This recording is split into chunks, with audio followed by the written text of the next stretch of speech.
പന്തീരാങ്കാവ് ഗാർഹിക പീഡന കേസിൽ പ്രതി രാഹുൽ പി ഗോപാലിന്റെ കൂട്ടാളിയുടെ അറസ്റ്റ് രേഖപ്പെടുത്തി.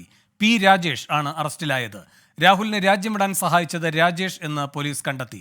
പ്രതി രാഹുൽ പി ഗോപാലിനായി ബ്ലൂ കോർണർ നോട്ടീസുമായി ഇന്റർപോൾ.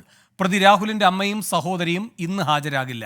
ആശുപത്രിയിൽ പ്രവേശിപ്പിച്ചതിനാൽ ഇന്ന് ഹാജരാകാൻ കഴിയില്ല എന്ന് അന്വേഷണ സംഘത്തെ അറിയിച്ചു. വീണ്ടും ഹാജരാകാൻ നോട്ടീസ് നൽകും. രാഹുൽ സുരേഷ് കോഴിക്കോട് നിന്ന് കൂടുതൽ വിവരങ്ങളുമായി ചേരുന്നു. രാഹുൽ, ഈ രാജേഷിൽ നിന്ന് എന്തൊക്കെ കാര്യങ്ങളാണ് പോലീസിന് അറിയാൻ കഴിഞ്ഞത്? രാഹുലിന്റെ വീട്ടുകാർ നിസ്സഹകരിക്കുന്നു എന്ന സൂചന തന്നെയാണോ ലഭിക്കുന്നത്? വേണു, പന്തീരാങ്കാവ് ഗാർഹിക പീഡന പരാതിയുമായി ബന്ധപ്പെട്ട് നിർണായകമായ ഒരു അറസ്റ്റാണ് ഇപ്പോൾ ഉണ്ടായിട്ടുള്ളത്. അതായത് രാഹുൽ പി ഗോപാലിന് രാജ്യം വിടാൻ വേണ്ടി സഹായമൊരുക്കിയത് ഈ കൂട്ടാളിയായ രാജേഷ് ആണ് എന്നാണ് പോലീസിന്റെ കണ്ടെത്തൽ.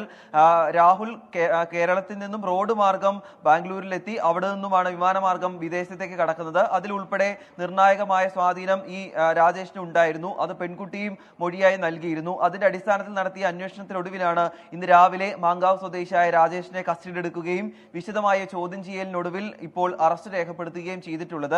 IPC 212 വകുപ്പാണ് നിലവിൽ ഈ രാജേഷിന് മേൽ ചുമത്തിയിട്ടുള്ളത്. ആവശ്യം വരികയാണെങ്കിൽ കൂടുതൽ ഉയർന്ന വകുപ്പുകൾ ചുമത്തുമെന്നാണ് പോലീസ് ഈ ഘട്ടത്തിൽ പറയുന്നത്.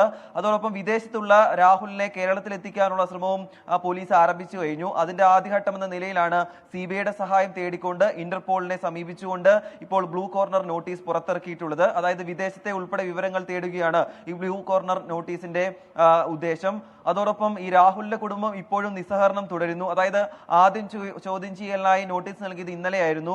രാഹുലിന്റെ അമ്മയോടും സഹോദരിയോടും ചോദ്യം ചെയ്യലിനായി ഹാജരാകാൻ പറഞ്ഞു. പക്ഷേ ഇന്നലെ ആശുപത്രിയിൽ പോവുകയാണെന്ന് പറഞ്ഞ് അതിൽ നിന്നും ഒഴിവായി. ഇന്ന് വീണ്ടും നോട്ടീസ് നൽകി.